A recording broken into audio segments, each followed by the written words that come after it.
salah produsen, salah pemerintah, salah pedagang. Siapa yang salah terhadap permasalahan yang kita hadapi di sini? Jangan kita saling salah-salahan. Pak Mendak tadi mengatakan salah El Nino. Ya enggak. Kalau salah El Nino, kenapa harga beras di Singapura dan Malaysia stabil? Kita jangan dibodoh-bodohi semuanya dengan alasan El Nino. Kenapa bisa stabil di negara lain? Kenapa carut marut harga itu cuman ada di negara kita gitu? Ya kan?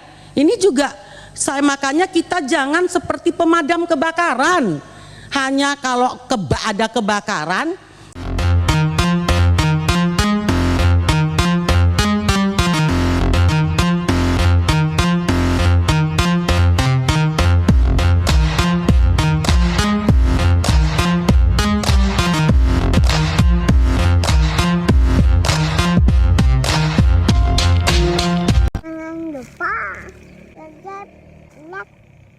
dan komen.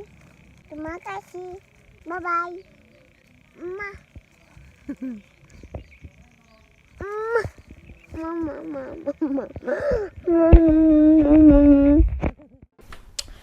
Oke, cek. Assalamualaikum warahmatullahi wabarakatuh. Berjumpa lagi dengan saya di channel Ali Indonesia dan Malaysia. Semoga semuanya selalu dalam lindungan Allah SWT, diberikan kesehatan, keselamatan dunia dan akhirat. Dan semoga yang nonton video saya yang sakit dan segala penyakitnya dan apa yang dicita-citakan tercapai dikabulkan oleh Allah SWT. Amin ya rabbal alamin. Oke guys, jadi semoga Indonesia dan Malaysia ini persahabatannya semakin erat dan semakin silaturahminya berkepanjangan dan selalu tanpa ada batasnya. Oke, jadi di video kali ini jadi dekat sini ini tengah kadut marut, tengah heboh sebab dengan harga beras yang makin mahal. Bukan hanya beras saja ya, tapi dengan barang-barang lainnya pun naik juga guys. Tak tahu kenapa. Kita tengok sama-sama dekat sini. Kita tak tahu apa sebabnya, tapi kita tengok dekat sini videonya. Kita tengok sama-sama sebab ini perdebatan antara DPR para pejabat Indonesia macam tu dengan video tajuknya dekat sini. Guys, mendak dicecar DPR soal harga beras. Jadi kenapa harga beras di Malaysia dan Singapura itu stabil, tapi kenapa di negara kita ini harganya carut marut dan tanpa beras langka katanya guys, dan juga cuma ada di negara Indonesia saja harga beras yang makin teruk katanya. Oke, jadi biar tak lama-lama kita tengok saja bersama-sama dekat sini videonya guys. Santi. Terima kasih Bapak Pimpinan, Bapak-bapak yang saya hormati, terima kasih atas paparan yang diberikan. Namun saya melihat, maaf dari Bapak Menteri, Bapak-bapak Dirut, dari apa yang disampaikan tadi, saya melihat tidak menggambarkan jawaban atas permasalahan yang kita hadapi saat ini. Bapak-bapak hanya memberi argumentasi pembelaan diri. Kita udah lakukan ini loh, lakukan pasar murah, lakukan ini, lakukan ini. Terus untuk mencari solusi terhadap permasalahan yang ada, bapak-bapak akan lakukan apa? Itu yang ingin kita ketahui sebenarnya. Sekarang ini kita tahu permasalahan kita. Import kita, beras kita begitu tinggi, impor tertinggi sepanjang sejarah 25 tahun ini. Impor tertinggi kita untuk beras. Impor tinggi, sudah importnya tinggi, harga berasnya tinggi. Harusnya import itu kita lakukan untuk mampu melakukan stabilisasi harga beras di tengah-tengah masyarakat. Harga beras tetap tinggi, beras tetap langka. Berarti masih ada masalah di tengah-tengah masyarakat kita. Ini yang saya ingin dengar dari bapak-bapak, bukan pembelaan diri yang ingin saya dengar di presentasi bapak-bapak pada hari ini. Sekarang salah siapa? Salah petani, salah produsen, salah pemerintah, salah pedagang. Siapa yang salah terhadap permasalahan yang kita hadapi di sini? Jangan kita saling salah-salahan. Pak Mendak tadi mengatakan salah El Nino.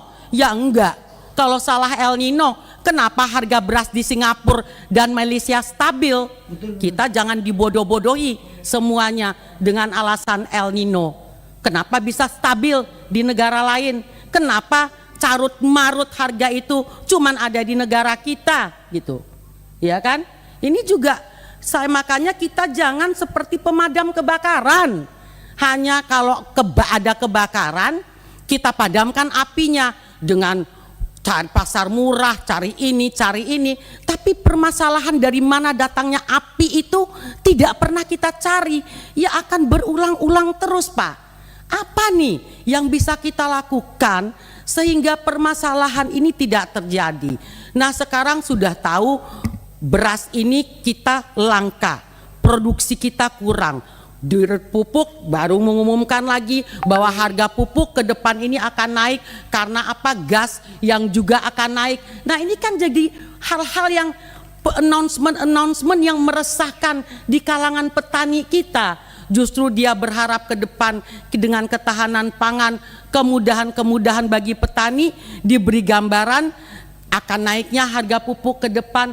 Nah, ini saya rasa pemerintah harus duduk semuanya bersama dengan stakeholder terkait bagaimana ke depan ini. Jadi jangan presiden kita teriak-teriak terus masalah ketahanan pangan, kedaulatan pangan, tapi apa yang terjadi itu bukannya semakin membaik, semakin memburuk.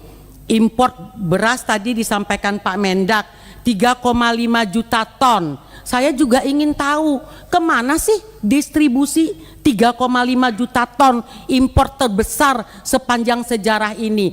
Oke lah, tentunya untuk program-program pemerintah, stabilisasi harga, KPM, oke. Tapi kita pengen jelas pendistribusiannya itu sebenarnya berapa ke ini, berapa ke ini, berapa ke ini. Kenapa terjadi hal-hal yang terjadi sekarang ini? Miris, Pak, ngelihat di media sosial rakyat kita antri begitu panjang, Pak, untuk beras. Antri beras murah, Pak, harganya juga nggak murah-murah amat. Kalau Bapak tadi mengatakan, Bapak Dirut RNI, saya tanya ke Bapak tadi, harganya berapa sih harga murah yang Bapak sebut tadi? Nggak murah-murah amat juga yang disampaikan gitu. Benar kan, Pak? Nggak murah-murah yang disampaikan. Tapi rakyat begitu antri. Berarti apa, Pak? Memang kita ini punya masalah di dalam hal ini. Justru bapak-bapak tolong ke kita ini diberitahu, bapak-bapak mau lakukan apa untuk permasalahan yang ada. Nggak cukup hanya buat pasar murah, nggak cukup Bulog hanya mengatakan tadi yang dipresentasikan.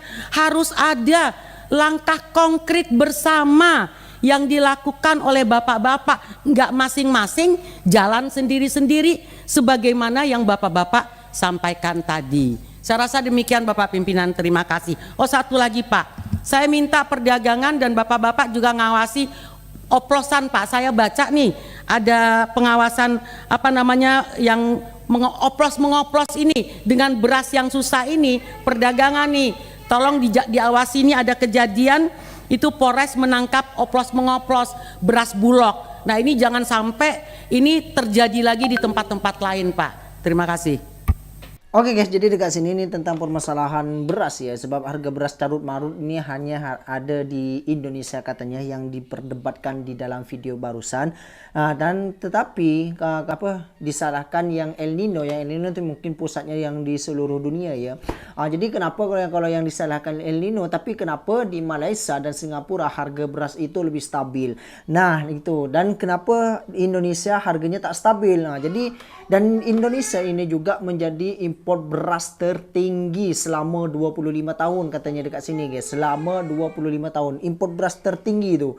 Impor beras tertinggi, tetapi harganya tidak murah dan harganya tinggi juga. Dan berasnya tetap langka guys. Nah, ini permasalahannya, mungkin ini ada orang dalam yang permainkan, yang berperan untuk mempermainkan hal semacam ini untuk mendapat keuntungan, macam itulah. Dan kat sini di dalam videonya yang didapatkan kata makcik tadi tu yang komplain kepada lelaki-lelaki yang berkomentar tapi tidak menggambarkan permasalahan berasnya, tetapi hanya membela diri. Dan ada juga yang salah satunya hanya mengadakan pasar murah. Nah, pasar murah ini, kalau ini yang harga beras ini kan seluruh Indonesia yang mengalami kemahalan harga tinggi beras, dan beras juga langka, mengalami hal itu. Tetapi kalau mengadakan pasar murah di satu tempat, tapi yang tempat-tempat lain tidak merasakan harga murah ataupun pasar murah ini. Nah, dan juga mirisnya di sosial media ini sudah beredar yang tentang harga beras murah tetapi tidak murah-murah amat. Dan peliknya lagi, warga Indonesia dekat situ yang mengadakan harga beras murah sampai mengantri, Pak. Jadi permasalahannya dekat sini ini pemerintah kena duduk ataupun kena melakukan hal sesuatu, dan yang berperan dalam hal ini yang mengambil keuntungan untuk permasalahan ini ditindaklanjuti. Nah, dan masalahnya juga di Indonesia ini, guys, harga perdagangan ini tak semuanya dikawal oleh pemerintah. Tetapi jadi semua pedagang itu melakukan transportasi. Jadi setiap biaya yang digunakan itu dikira dengan apa barang yang dibawa dan dijual kepada pelanggan ataupun customernya. Jadi seumpamanya saya bawa jadi belanja harga beras untuk diperdagangkan lagi ataupun untuk dijual lagi kepada pelanggan ataupun customer. Jadi saya beli berasnya ke pusat harga sekian. Harga seumpama jadi harga RM20. Nah, harga RM20 nanti saya jual RM30. Macam itulah. Tapi lain lagi kalau orang itu nak jual lagi beli kepada saya jual harga RM25 dan orang itu jual dengan harga RM30 macam tu. Dan ada orang lagi, pedagang lagi nak beli kepada orang yang tadi beli kepada saya, nak dijual lagi, orang tu jual seharga RM30, dan juga RM27 dan dijual yang jual lagi yang ujung tadi itu dia beli nak dijual lagi dengan harga sekitar RM35. Nah, macam itulah dengan harga perdagangan di Indonesia, pergambaran saja seandainya. Jadi kalau saya salah ataupun saya silap boleh komen dekat bawah. Jadi itu sajalah, guys. Mungkin permasalahannya ini ada salah satu yang berperan dalam hal semua ini. Sebab kenapa dan peliknya ini adalah Indonesia menjadi impor beras tertinggi selama 25 tahun, tetapi harga berasnya tetap tinggi dan berasnya tetap langka juga. Jadi macam tu yang buat saya pelik. Dan sekarang ini bukan hanya harga beras, harga bawang saja dekat sini memang mahal gila, guys. Jadi mahal gila, dan juga sayur-sayur mahal. Jadi orang pedagang tu kata sebab prosesnya lama, belinya jauh, dan juga dia kata sekarang ni susah air, macam itulah. Jadi banyak alasan yang dialaskan oleh pedagang-pedagang macam tu. Okey, jadi cukup sekian videonya. Assalamualaikum warahmatullahi wabarakatuh. Jumpa lagi di video selanjutnya.